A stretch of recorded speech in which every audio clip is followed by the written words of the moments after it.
শুভ সকাল, সবাই কেমন আছো? আমি তো বেশ ভালোই আছি। যাই হোক, টেস্টি অ্যান্ড স্পাইসি বাংলায় সবাইকে স্বাগত। আজকে চলে আসছি নরম নরম ডাঁটা আর গাছের বেগুন আলু দিয়ে মাছের ঝোল। একদিকে বসিয়ে দিয়েছি ভাতটা প্রায় হয়েই এসে, আর একদিকে কেটে বেছে ধুয়ে পরিষ্কার করে নিয়েছি মাছ। 4 পিসি রান্না করব, বাকিটা ফ্রিজে তুলে রাখলাম। মাছ ধুয়ে কড়াই বসিয়ে দিয়েছি তেল গরম হতে, আর এদিকে দেখো আমার ভাত হয়ে গেছে। এইবার মাছটা ওইদিকে বসিয়ে দিলাম, আর আঁচটা খুব কমিয়ে দিয়েছি যাতে মাছটা পুড়ে না যায়। আর মাছ ভাজা না খুব অল্প আছে ভালো হয়, সুন্দর করে এপিট ওপিট ভাজা হয়ে যায়।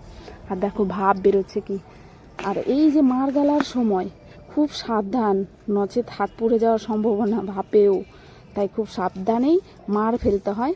আর এদিকে আমি মাছ ভাজায় চলে আসছি। ওই দেখো মাছ ভাজা হয়ে গেল, কি সুন্দর হয়েছে না? আর এই মাছ ভাজা খেতে দারুণ লাগে, জানি না কার কেমন লাগে, আমার তো খুবই দারুণ লাগে। সবজি কেটে নিয়েছি মাছ ভাজতে ভাজতে দেখো, আর সবজি ধুয়েও নিয়েছি, আলাদা করে পরিষ্কার করে নিলাম। আমি কিন্তু সব সবজি একসাথে দেবো না, তাহলে ডাঁটাটা খুবই নরম, যেহেতু আমার সবজি হওয়ার আগেই যাবে গলে। আর এই যে বেগুনগুলো ছিল, বেগুনটাও ছিল খুবই কচি, তাই বেগুনগুলোকে আলাদা করে আমি ভেজে নিচ্ছি, পরে দিয়ে দেবো, তাহলে বেগুনটা গলবে না। এটা কিন্তু একটা টেকনিক, বেগুন ভেজে পরে দেওয়া। আর একে একে এবার সবজিগুলোর পালা।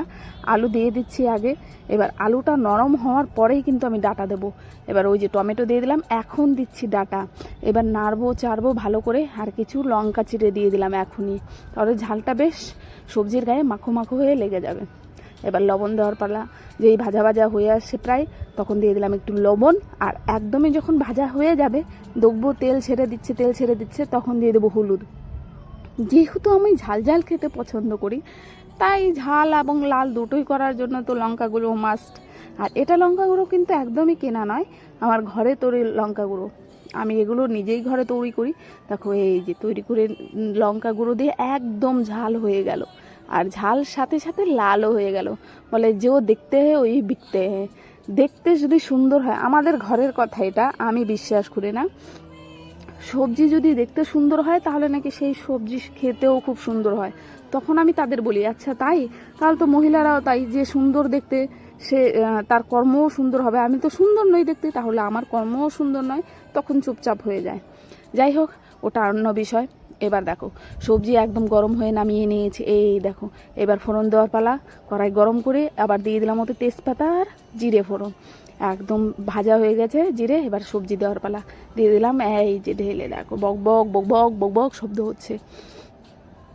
এবার দিয়ে দিচ্ছি কিছুটা পরিমাণ ধনিয়া গুঁড়ো, অল্পই দিই কারণ আমরা ধনিয়া বেশি খাই না মাংস ছাড়া।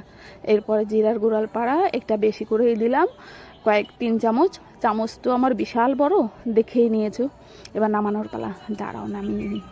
দেখো এই যে দেখো, হলো না কেমন? বলো এবার দেখতে কেমন হয়েছে। স্বাদটা তো তোমরা বুঝতে পারবে না, এবার বলেই দাও দেখতে কেমন হয়েছে। আমার তো মনে হয় ভালোই লাগবে, তাই না? খেতেও খুব একটা খারাপ হয়নি, ভালোই হয়েছে। এই দেখো কেমন ঝাল আর কেমন লাল, জিভে জল চলে আসার মতো। খিদে পেলে খেয়ে নাও। তো চলো টাটা, মাছের পিসটা তোমাদের জন্য। Tata, bye bye.